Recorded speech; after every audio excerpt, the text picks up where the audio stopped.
Sean McGrath, founder of WideAwakeNews.com, and I want to talk a little bit about the advantage I've had over the last couple months when I've stepped back and worked on recovering from some medical issues and just take a break and observe and really dedicate myself to my day job, which takes me all over the country and even out of the country quite a bit, and then come back with a somewhat fresh perspective. But I want to talk about Shemitah. I want to talk about October as being, always the devastating month on the Wall Street, on the stock exchange, and how that is going to spell the collapse of 2015. Very well could happen. It very well could happen, but it could have happened in 2014, 2013, 2012, 11, 10, 9, 8. The collapse that began in September of 2008, it hasn't went anywhere. We're still there. We're worse than we were in 2008. We're worse than we were in the Great Depression. There's just this massive amount of money that has been dumped into our system that is covering everything up. And it's covering it up along with a culpable establishment mainstream media that is doing everything in its power to convince us that the health of Wall Street equals the health on Main Street. And it is critical that we understand that every other internet independent media site that you go to that is sensationalizing a time of year or an event or something in the Old Testament, some Jubilee year, Shemitah, or some other sign from on high that says the collapse is coming, it's garbage, okay? It's garbage. You need to think for yourself. There is no fantasy fairy tale, orb, or book, or anything else that's going to tell you when the next collapse is coming. That being said, you need to understand that you don't have to worry about the next one coming, because we never left a crisis. We never left the last 2008 crisis.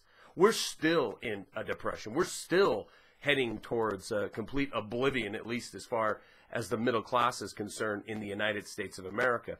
If you're running around and you're buying things and you think things are going well because the Dow Jones is at 16, 17, 18,000 points, and all of a sudden consumer credit is expanded a little bit and people are able to go to Walmart and still source stuff that's made in some third world slave nation state that we're importing things hand over fist from, and you think that is prosperity, or you think that is success, I'm sorry, you're living in a delusional state of mind. And for the poor individuals who are desperately seeking the truth and are tuned in to independent media and are just buying hook, line, and sinker, we have to have this gas mask, we have to have this bug out bag, we have to have this storable food because Shemitah is here, because October is Black October and everything's going to come falling apart. Look, all that stuff's important. All that stuff should be done regardless if you think that October 2015 is the year. All the preparations that one should take to prepare for any kind of disaster, financial or otherwise, are paramount before you even turn on the internet to try to figure out what's going on and trying to figure out the truth. But to put your faith in a specific time of year or a specific lunar cycle or a specific prophet, you're really spinning your wheels, and you're putting your faith into something other than the establishment system, which is just as bad.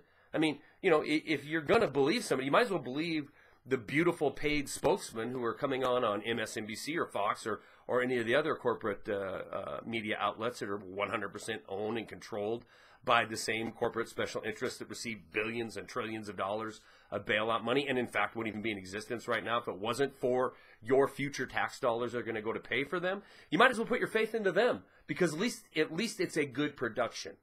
But you get out in the world of independent media and you get a lackluster, mediocre presentation in most cases, and you get sold a bunch of garbage that truthfully, maybe you need, maybe you don't need.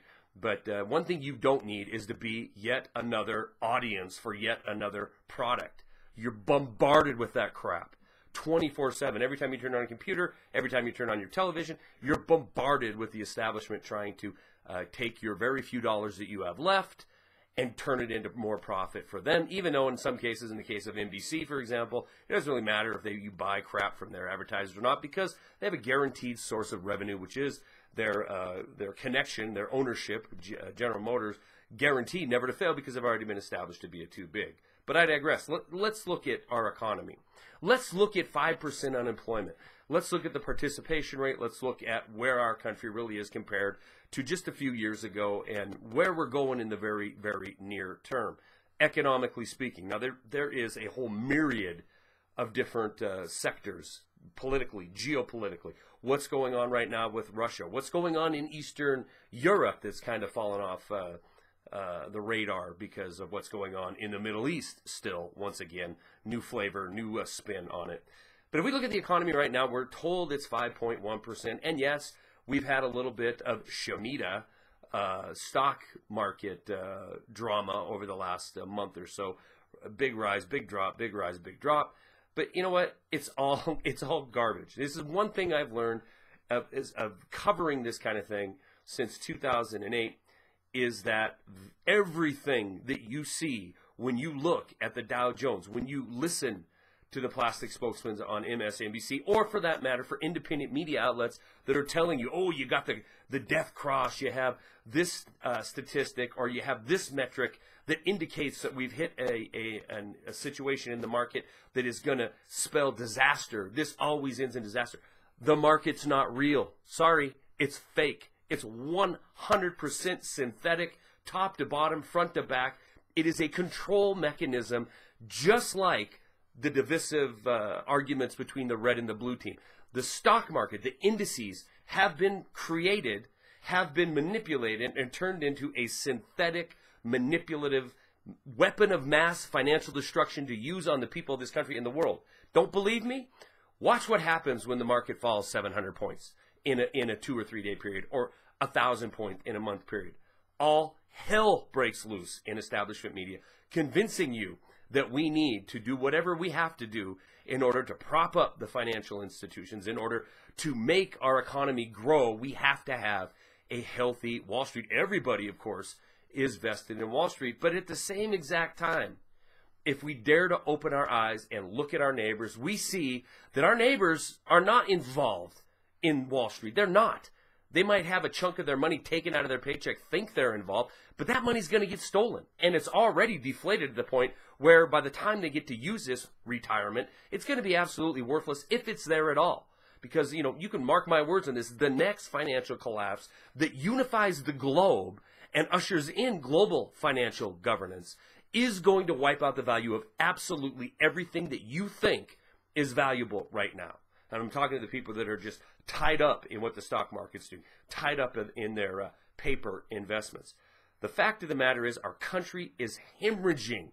We're hemorrhaging money to keep these institutions alive and keep them going. And at the same time, we're lying to ourselves. We're allowing ourselves to be fooled by our government, by establishment media, into things are just okay. You know, we're 5.1% unemployment. We'd sure like it to be better, but that's way better off than we were just a few years ago when the crisis ended in 2009, 2010. It's a lie. Let me give you just one example.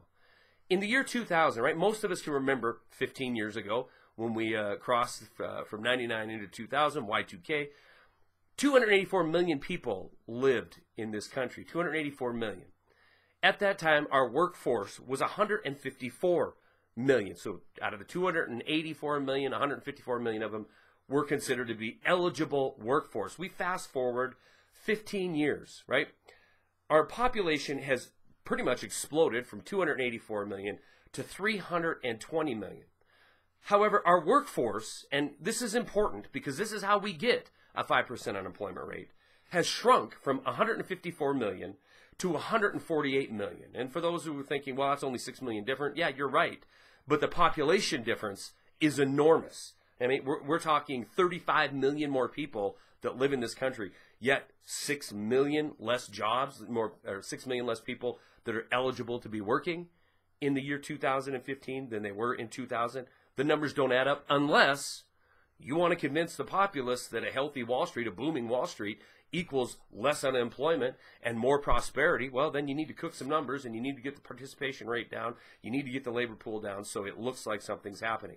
Meanwhile, every member of your family, every member of your household is making less money because that's a proven fact. They're working harder for less because that's a proven fact. They're spending more borrowed money on education so they can graduate and earn less money. Once again, a proven fact. Unless, of course, you happen to be one of the few elite who are working in the financial sector, in the security sector on Wall Street. In fact, U.S. News and World Report article came out today showing $11.3 billion profit for Wall Street in the first half of 2015. Success! Because last year, 2014, the total profit for Wall Street allegedly was only $16 billion. And the year before, it was only $15 billion.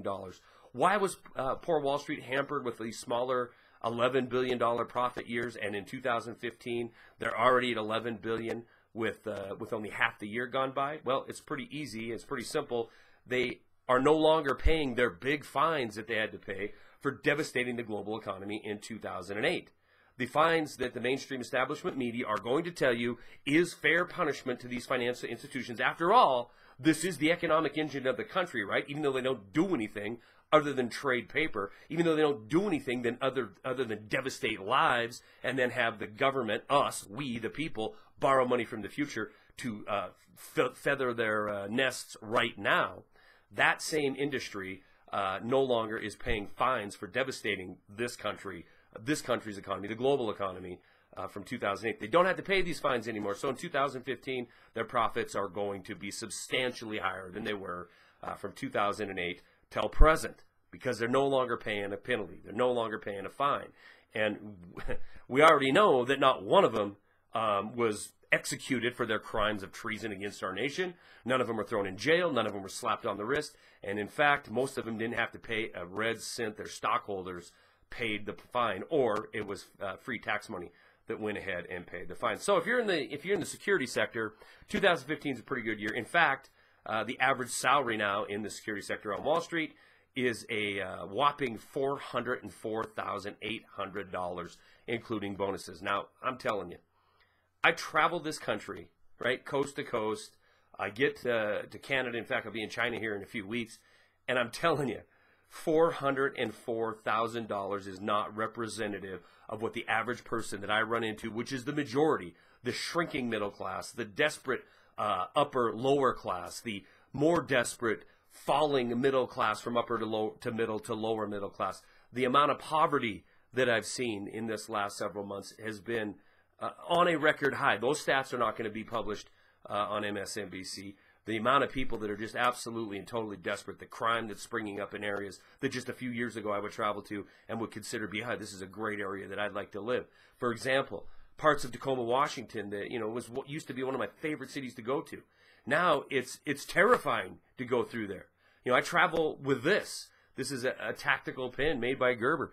That because I fly so much, I'm not bringing obviously my preferred self-defense weaponry with me.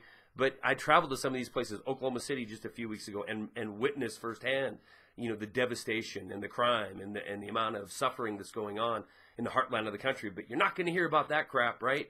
The only thing you're ever going to hear about when it comes to the heartland is rabble-rousing teenagers that some cop blew away because he felt threatened, and the uprising and the ignorance of the middle class, as we're being conditioned to understand every single day, and the expansion of our militarized police force and giving the excuse for that. We're not being told the truth, America. We're not being told at all what's going on in our country. We're being told 5.1%. We're being told that healthy financial sector equals a happy, healthy United States of America, and nothing could be further from the truth. We have more people now than ever we had bellying up to food banks, bellying up for government assistance. Over 100 million people in a nation of 320 million are relying on the federal government to get some kind of check to put food on the table. This isn't recovery. It's control. The too big to fail systemic problem. It wasn't fixed. It was worsened. These institutions, these corporations, these individuals that run them, they weren't, winged. They weren't taken down a peg. They were vaulted to the stratosphere of power. And that's where they sit now, dominating our government, dominating and dictating what will be done in our name. not only in our country economically, but around the planet, militarily, politically, geopolitically. These individuals, these institutions that have colluded with our government and sold the American people out are higher than they've ever been. They're more systemic than they've ever been. And they're more powerful than they've ever been. Our economy is so synthetic, it is so controlled, that you are literally wasting your energy looking for the Shemitah miracle collapse.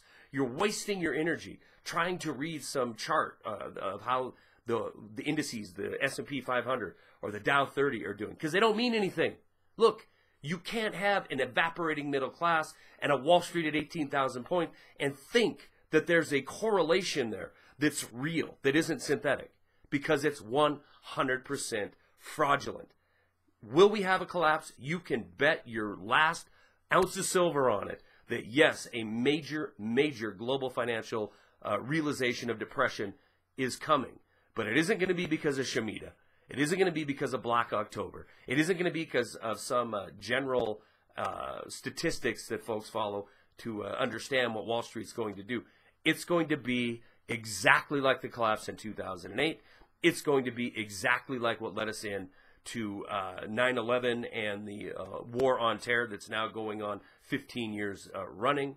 It's going to be exactly like those other key events in our lifetimes that have evaporated our wealth and evaporated our personal individual sovereignty and evaporated the future for our country. It's going to be just like those events, 100% engineered with a outcome that's predetermined. Stories are attached. That's all I got. I do want to thank everybody who's asked me how I've been and when am I getting back into the videos. I had taken a few months off. My health has been miraculously better. I did want to take a few months off to just take a break, relax, regain my energy, regain the ability to function on a day-to-day basis like I used to before I was dealing with my asthma issues. And I'm back. That's all I can say about that. But I do appreciate everybody's concern. And please look for more videos, look for more blogs. Also, we're trying to figure out how to incorporate another radio program again in the hopefully not too distant future.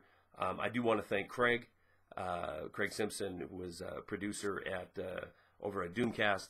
I want to thank Karen Quintostado, Eric Lovely. I want to thank Gary Hendershot, Warren Pollock. I want to thank all the people who were guest hosts with me and guests on my program and co-hosts, and who have constantly been asking me how I'm doing and when I'm getting back into the game.